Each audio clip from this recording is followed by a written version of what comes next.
ज़बूर 104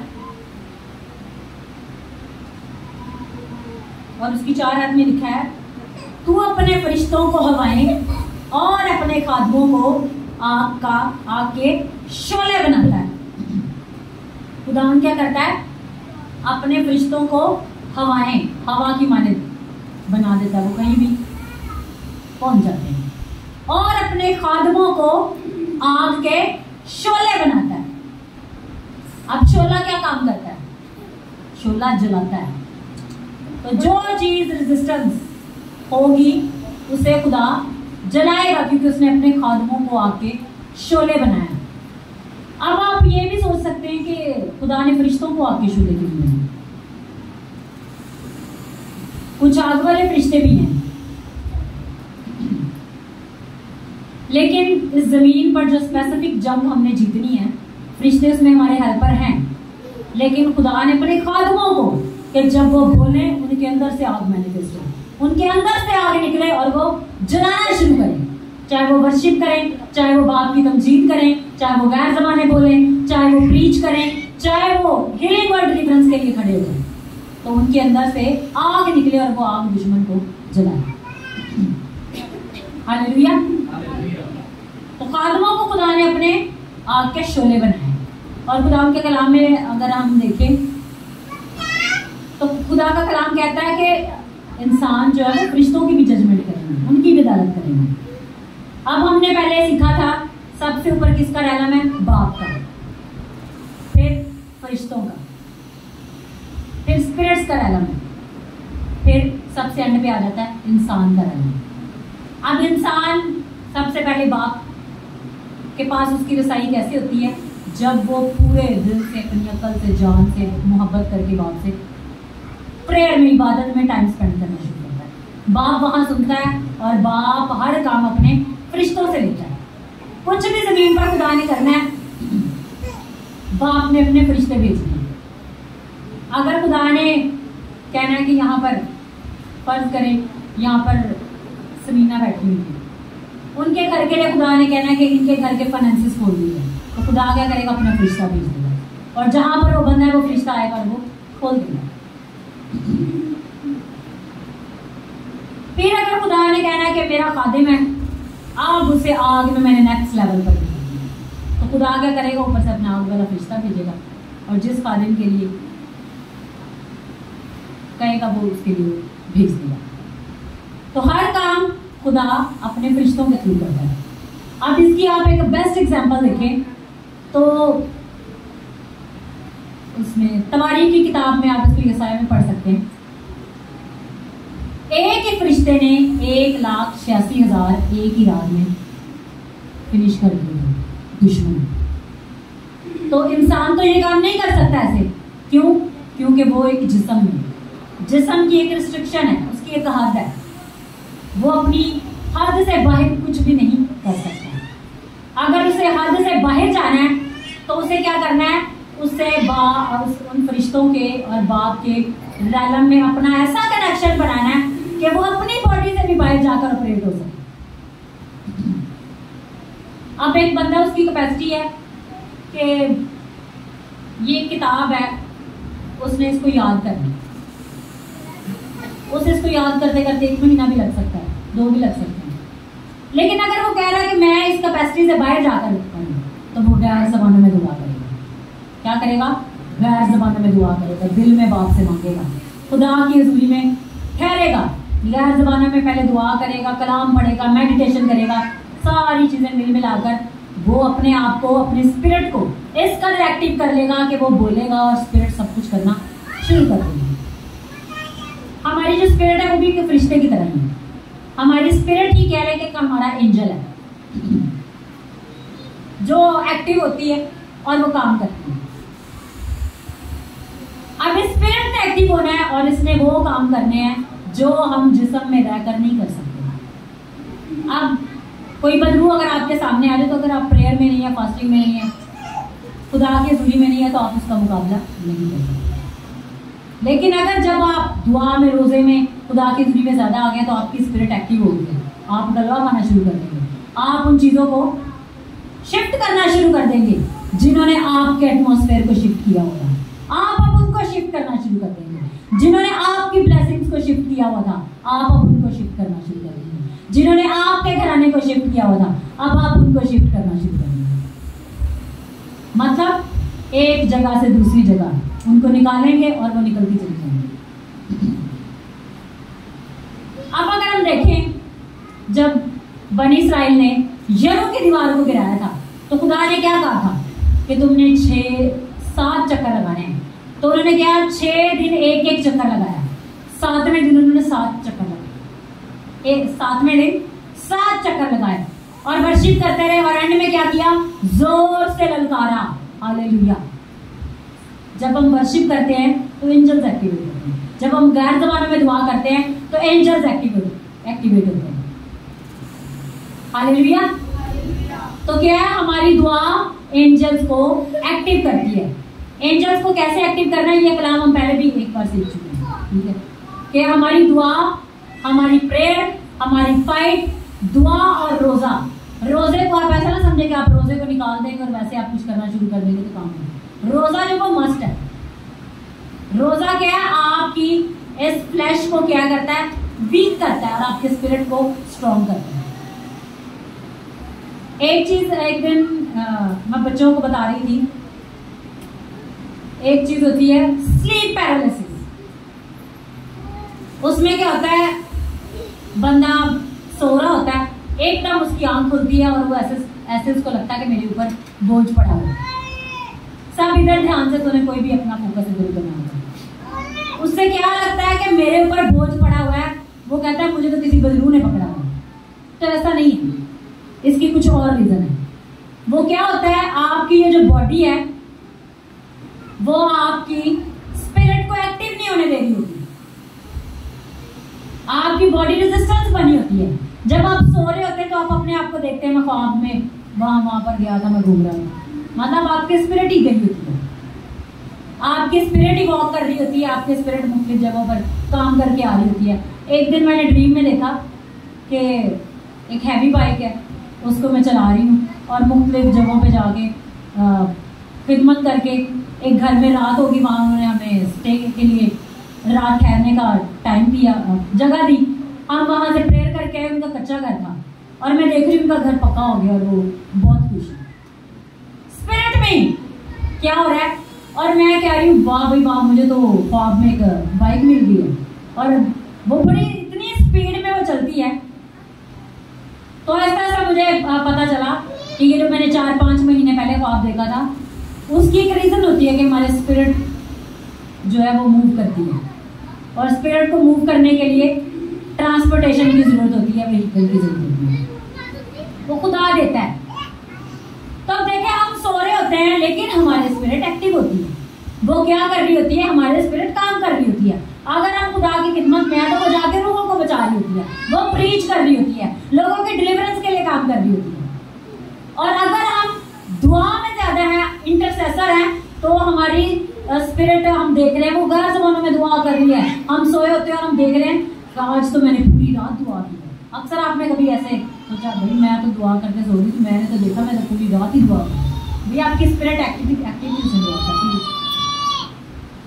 तो जब वो आपकी फ्लैश ज्यादा एक्टिव होती है तो क्या होता है, आपके बदन के ऊपर बोझ पड़ जाता है, क्योंकि आपके बॉडी के अंदर से स्पिरिट को वो निकलने नहीं दे रही होती। तो बंदा ऐसे लगता है कि मेरी जो बॉडी है वो सारी क्या होगी, पैरालाइज हो गई, फालज हो गई। बंदा ये समझता है कि मेरे पे दबाव पड़ गया। अक्सर लोग कहते हैं भाई इसका कोई इलाज कराओ, इसको तो बदलू ने रात को पकड़ लिया। ये मैंने एक आदमी से सीखी, तो मैंने कहा अच्छा, अक्सर लोग कहते हैं लाया जी सामने तो रात में बदलुआ ने फाड़ लिया। तो वो क्या होता है, हमारी अपनी जो फ्लैश है वो ज्यादा एक्टिव हुई होती है। वो क्यों ज्यादा एक्टिव हुई होती है, इसके पीछे रीजन है। आपने सारा दिन क्या किया, अगर आपने दुआ की है, खुदा का कलाम पढ़ा है, कलाम सुना है और खुदा की मर्जी के मुताबिक काम किया, तो आपकी स्पिरिट एक्टिव है, उसको बॉडी आपकी रोक नहीं सकती। लेकिन अगर आपने किसी शादी पे गए हैं, वहाँ पे गाने सुने हैं, वहाँ पे नाच गाना देखा है, कहीं और गए हैं, फिर कुछ बुराइयाँ शुराइयाँ की हैं, फलाने को ये फलाने को वो, मतलब अपने ऐसे काम किए, इसका मतलब है उस दिन आपकी जो बॉडी है आपकी फ्लैश है वो ज्यादा एक्टिव हुई है, तो उस दिन ये रेजिस्टेंस होगी। तो आप इसको ये भी कह सकते हैं कि वो जो हमने कानों बातों से सुना हुआ था वो चीजें हम अपने अंदर लेके आएंगे। तो क्या है, हमारे स्पिरिट को एक्टिवेट हमारी दुआ ही करती है, और हमारा पाकीज़गी में रहना। और पाकीज़गी में रहने के टॉपिक से हम पिछले संडे भी बहुत कुछ सीख चुके हैं कि ये पाकीज़गी में रहना ही दरअसल हमारा बाप के साथ कनेक्शन है। अब हम सीख रहे हैं कि वो यरू की दीवारें जो थी वो क्या था, उन्होंने आखिरी दिन जोर से नारा लगाया और वो दीवार गिर गई। और वो कहते हैं दीवार इतनी चौड़ी थी कि वहां पर रथ, कलाम में लिखा है, मेरे ज़हन से स्किप हुआ कि पता नहीं कितने रथ एट द टाइम, मतलब एक ही वक्त में काफी सारे रथ उसके ऊपर दौड़ सकते हैं। रथ वो बगी टाइप जो होती है वो बड़ा होता है, अब एक ही टाइम में उस पर अगर वो भाग सकते तो वो कितनी बड़ी दीवार होगी। और लोग क्या कर रहे हैं, वर्शिप कर रहे हैं, घूम रहे हैं उसके चौके पर, सिर्फ नारे लगा रहे हैं। तो बाकी काम किसने किया? भाई फरिश्तों ने किया। फरिश्तों ने दीवारों को गिरा दिया। फरिश्तों ने क्या किया? दीवारों को गिरा दिया। वो जो दुआ थी, वो जो वर्शिप थी, वो फरिश्तों को उतार कर दिया। तो दुआ क्या करती है? फरिश्तों को उतार कर ले आती है। हालेलुया। फरिश्तों को जब उतार कर लाती है तो फिर फरिश्ते काम करते हैं। अब आप बड़े बड़े आदमी को देखते हैं कि वो ऊपर से प्रेयर कर रहे हैं, निकल जाए बदलू में, वो गैर ज़बानों में दुआ कर रहे हैं, नीचे व्हील चेयर वाले उठ रहे हैं, स्ट्रेचर से लोग उठ रहे हैं, तो कोई पता नहीं किस किस बीमारियों में अस्पतालों से इमरजेंसी पॉइंट पे उनको लेकर आए हुए हैं। वो बस ऊपर दुआ कर रहे हैं और नीचे क्या हो रहा है? सारी हीलिंग हो रही है। तो वो खालिद तो दुआ कर रहा है, वो ये थोड़ी भागा भागा जा रहा है, फलाने पे हाथ रख दिया, फलाने पे हाथ रख दिया, वो नहीं कर रहा। वो बस दुआ कर रहा है। उसके दुआ करने के सबब से वो फरिश्ते एक्टिव हुए हैं। फरिश्ता एक नहीं एक्टिव हुआ, मतलब बहुत सारे फरिश्ते एक्टिव हुए हैं। किसी ने लंगड़ों को चला दिया है, किसी ने किसी मुर्दे को जिंदा कर दिया है, किसी ने किसी को डिप्रेशन से आजाद कर दिया है। मतलब सारे फरिश्तों ने भगदड़ मचा दिया और सारा काम करना शुरू कर दिया। तो वो कैसे होता है? हमारी दुआ के जरिए। अब आप देखें इस कलाम को, वो अपने फरिश्तों को हवाएं और अपने खादिमों को आग के शोले में मिलते हैं। तो शोले क्या कर रहे हैं? मुंह से निकल रहे हैं। और फरिश्ते क्या कर रहे हैं? हवाएं बन के फलाना ही फलाना ही, चलो जी होगा सेटअप। और बड़े बड़े मौजे लोग जो ऐसे ऐसे बीमार कि वो ठीक नहीं हो सकते, उनका ठीक होना डॉक्टर ने जवाब दे दिया, लेकिन फिर भी वो ठीक हो रहे हैं। तो ये सारे काम कौन कर रहे हैं? फरिश्ते। हर चीज का एक स्पेसिफिक एंजल है। हीलिंग का एंजल अलग है, और आपका अपना एंजल भी जो आपकी अपनी शक्ल होता है वो भी एक्टिव होकर वर्क कर रहा होता है। तो ये सारे काम कैसे हो रहे हैं? हमारी दुआ से। अब ये नहीं एक बंदा कहे मैं बड़ी दुआ कर रहा हूं। एक मेरे दिमाग में एक बात आ रही है, खुदाम के खादिम ने मैं सिखाई। कहते एक बंदा था, वो भाई 3-4 घंटे उसने अंदर चले जाना कमरे में, हर ज़बान में दुआ, उसने पूरा घर सर पे उठाया, बड़ी दुआ कर रहा है। जैसे दुआ खत्म हुई, बाहर आके अपनी बेटियों को गालियाँ, अपने बच्चों को गालियाँ, वो भी ऐसी ऐसी गालियाँ कि बंदा ऐसे कर रहा है। तो बंदा कहे कि ये तो अंदर दुआ करके है, तो ये बाहर आके क्या कर रहा है? तो दुआ क्या करती है? हमारे इंजन को आग लगा देती है। हमारी बॉडी क्या एक इंजन है, दुआ क्या करती है? इंजन को आग लगा देती है। और दुआ और रोजा और खुदा का कलाम उस इंजन को बैलेंस करता है। मतलब आग यहाँ पर आ गई है, आग यहाँ पर आ गई है। अब हमने कलाम पढ़ा, हमने फास्टिंग में आए, हमने इस चीज को थोड़ा बैलेंस कर दिया। अब जो फ्लैश थी उसने एक्टिवेट होके गालियां नहीं निकालनी। हमने कलाम में पढ़ा भाई गालियां निकालना, गालियां बकने वाले खुदा की बात से निकालनी। भैया हमें पता है, हमारा दिमाग काम करता है, हमारे स्पिरिट एक्टिव होता है, ठीक है।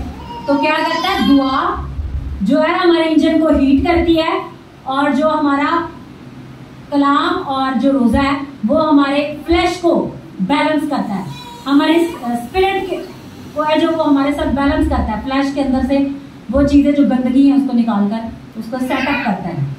मतलब एक गाड़ी है, जब वो ओवरहीट हो जाती है तो उसका इंजन सीज हो जाता है, मतलब इंजन बंद हो गया भाई, उन्होंने काम नहीं करना।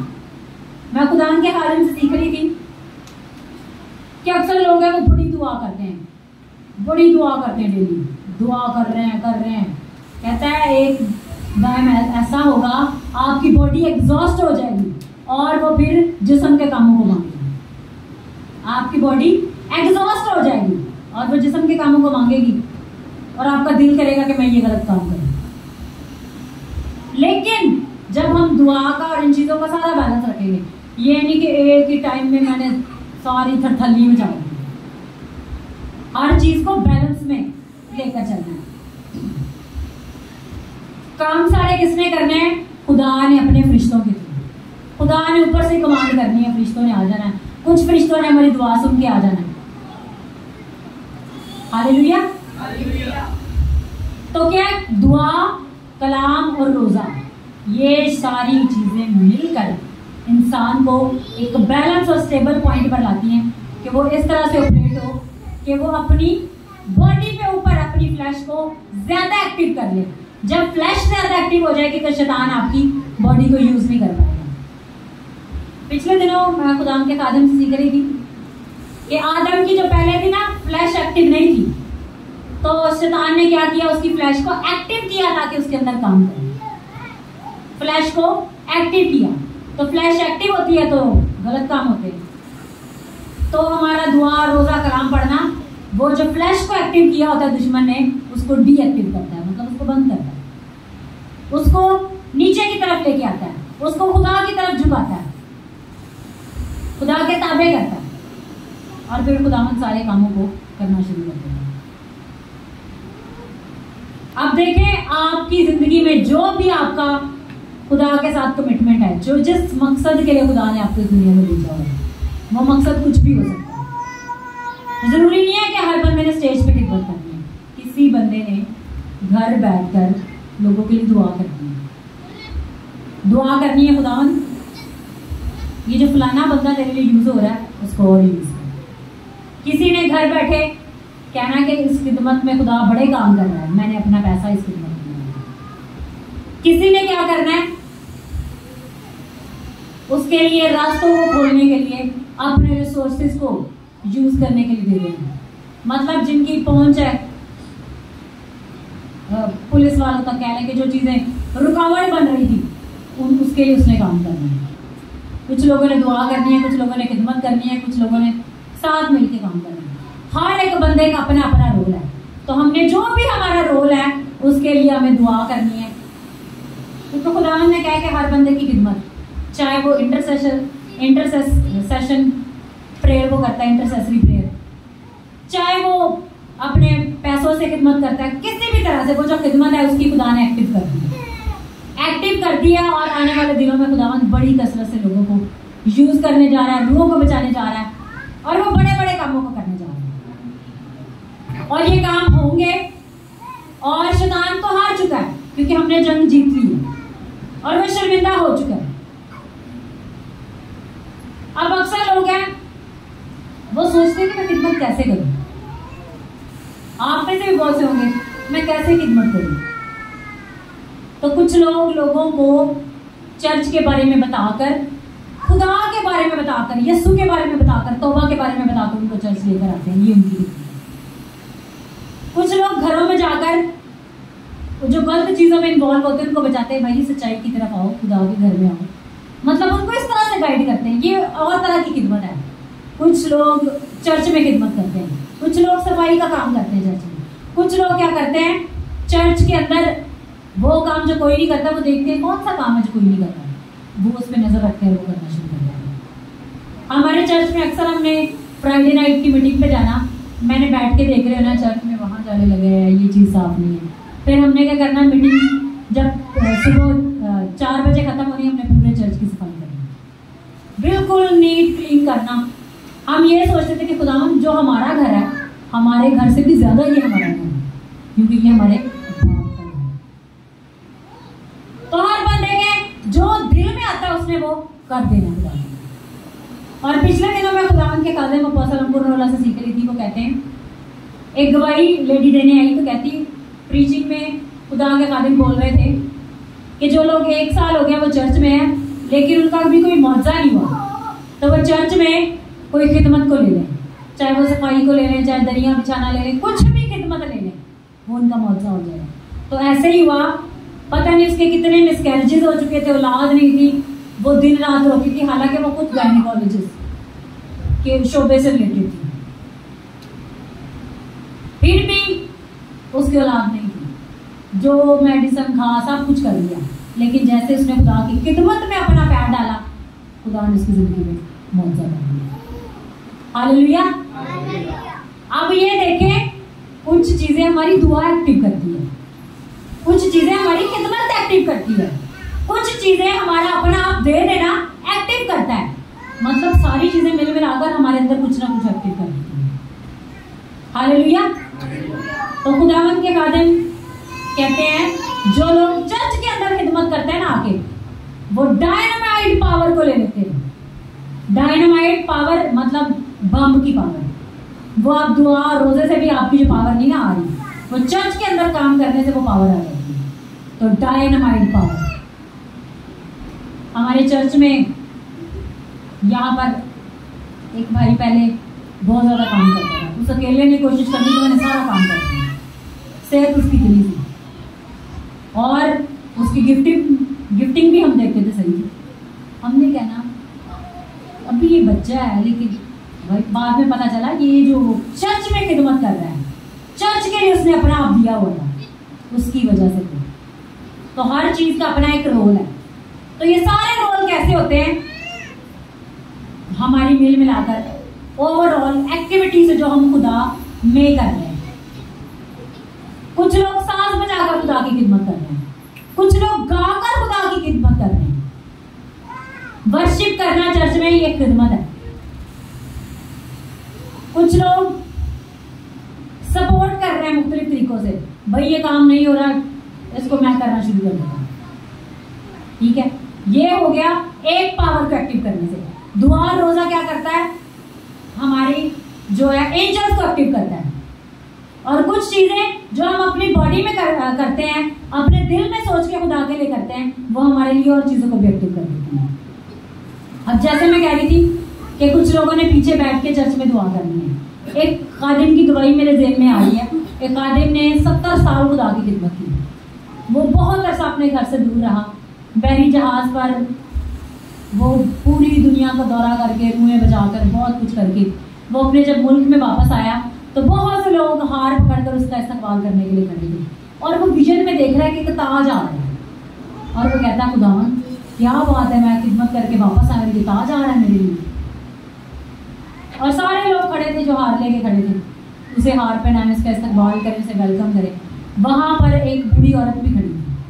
उसने देखा वो ताज आ रहा है, वो खड़ा है, लेकिन वो ताज उसके पास से ऐसे गुजर गया। उसने कहा खुदा है कि ताज मुझे क्यों नहीं मिला? और वो एक बूढ़ी औरत के ऊपर जाकर ठहर गया, उसके सर के ऊपर। उसने कहा खुदाया मैंने इतनी खिदमत की, 70 साल मैंने ये किया, मैंने वो किया, और ताज किसी और को मिल गया। खुदा ने कहा बैठ जा, तुझे मैं बताता हूँ इसको क्यों नहीं गया। खुदा ने कहा कि तेरी जो तू 70 साल खिदमत करके आया है, 70 साल से ये औरत तेरे लिए दुआ कर रही है, पीछे कर रही है, तेरे खिदमत के लिए पैसा ये दे रही थी, घुटनों के बल दुआ ये कर रही थी। जो खिदमत तो कर रहा था, उस खिदमत के पीछे सपोर्ट ये कर रही थी। जैसे कि एग्जांपल ले रहे हैं, रात को यासर बता रहा था क्या भैया देखेंगे पर्दे हैं, पर्दे हैंग हुए हुए, किस चीज के जरिए हैंग हुए हुए बताएं? किस चीज ने इनको हैंग किया हुआ? हाँ, और किस चीज? कोई ये भी कह देगा रॉड ने किया हुआ। भाई रॉड का भी अपना, रॉड ना हो तो हुक्म कैसे लगेगी?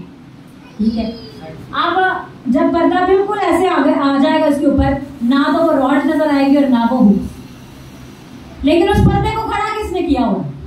वो जो पीछे है। अगर वो ना हो तो पर्दा खड़ा हो सकता है? अगर वो औरत दुआ ना करती, अपने पैसे से खुदा की खिदमत ना करती, तो वो खादिम कभी भी इतना नहीं। तो वो उस खादिम की कोई कैपेसिटी नहीं है, वो कैपेसिटी बाप की है जिसने उसके पीछे एक इंटरसेसर बिठाया हुआ है। तब किसकी सबसे बड़ी खिदमत हुई? जो पीछे बैठकर दुआएं करते हैं। दुआ करने की सबसे बड़ी खिदमत है। जो दुआ कर रहा होता है ना, खुदा उसे कलाम देता, जा बोल दे फलाने को, बोल दे, जा फलाने को बता दे, बदल जाए। अब यिर्मयाह दुआ करता था, वो रोता था, खुदावंद मैं इनको बताता हूँ, ये मेरी सुनते ही नहीं है। उसने रो रो के दुआएं करनी, और उसका नाम ही रोने वाला नबी रख दिया था, क्योंकि वो रो रो के दुआएं करता था। अब एक आदमी जो यूज हो रहा है भाई, वो जिस पावर से यूज हो रहा है, वो पावर तो पीछे घुटनों के बल यूज हो रहा है। और जब इंसान घुटनों के बल होकर प्रेयर करता है, तो जो पावर एक्टिव होती है वो इंसान वैसे नहीं एक्टिव कर सकता। तो आप में से खिदमत शुरू हो चुकी है। कुछ लोगों ने अपनी दुआएं करके अपने एंजल्स को एक्टिव करना है कि एंजल्स अब खिदमत करेंगे हमारे बिहाफ पर, क्योंकि खुदा का कलाम कहता है कि ये खिदमत गुजार हुए हैं। मैंने खुदा के खादिम से सुना कि हमारे जो एंजल्स हैं, जैसे वो फिलिपस था, वो उड़ता था, और वो हबशी खोजा जब वो आ रहा था, वो उड़ता उड़ता गया, जाके उसे कलाम सुनाया, उसे बपतिस्मा सुनाया, फिर अब उसे पता नहीं कहाँ ला कर। तो वो सारा क्या था? वो विजन में सारा कुछ देख रहा था। वो ऐसे थोड़ा हो गया था कि जिस्म में उड़ के गया था। वो सारा कुछ विजन में देख रहा था। विजन में वो स्पिरिट में एक्टिव हुआ, जाके उसने कलाम सुनाया, रूह को बचा दे। मतलब जब हम दुआ में, खुदा में ऐसे एक्टिव होंगे, हम सोए होंगे और हमारी रूह सारी खिदमत करके, फलाने मुल्क में रूहों को बचा के, फलानी जगह में रूहों को बचा के बोल रही है। हालेलुया। तो जो हमारा एंजल है, हमारी स्पिरिट है, वो ऐसे काम करती है। तो मुझे चर्च के लिए खुदा ने बताया कि जो हमारे बच्चे हैं जो गैर ज़बानों में दुआ करते हैं, उन्होंने एग्जैक्ट 4 बजे यहाँ पर आके आधा घंटा, जो पहले आ सकता है वो पहले आ जाए, आधा घंटा उन्होंने गैर ज़बानों में दुआ करेंगे। जब वो गैर ज़बानों में दुआ करेंगे, वो चर्च के अंदर यूज होंगे। जब वो चर्च के अंदर यूज होंगे, तो चर्च के ऊपर जो ग्रेस है उनके ऊपर आना शुरू होगा। मतलब अगर हमें कुछ चीज लेनी है तो हमें कुछ करना है भाई, तो खुदा उन्हीं बच्चों को वर्शिपर बनाएगा अपने, वो हथियार जो वर्शिप करेंगे और वो पहाड़ों को मैदान कर देंगे। हालेलुया। तो क्या है जी, अपने टाइम की कुर्बानी देनी है भाई। अपने अपने बच्चों को शोर मचाने से चुप कराएं।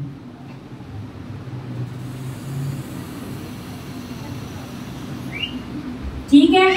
तो जो चीजें आपने सुनी है, ये सारी खिदमत के मुतालिक से, खिदमत से इन चीजों का ताल्लुक है। तो जिनके बच्चे गैर ज़बानों में दुआ करते हैं, जो खुद गैर ज़बानों में दुआ करते हैं, वो सब 4 बजे एक्टिव। उनका मतलब उनका चर्च 5 बजे नहीं शुरू होगा, उनका चर्च 4 बजे शुरू हो चुका है। वो 4 बजे से पहले आ सकते हैं, ये ऑप्शन है मुझे। हम भी 4 बजे आएंगे, क्योंकि खुदा ने मुझे भी कहा है कि मैंने भी 4 बजे आना। आज तो जहाँ सफाई करते करते 4 बजे, तो से पहले थोड़ी देर पहले यहाँ से निकली। तो क्या है, 4 बजे आ जाना है और गैर ज़बानों में आग लगानी है। और जिनके कानों में कलाम नहीं जा रहा था, वो कलाम जाएगा।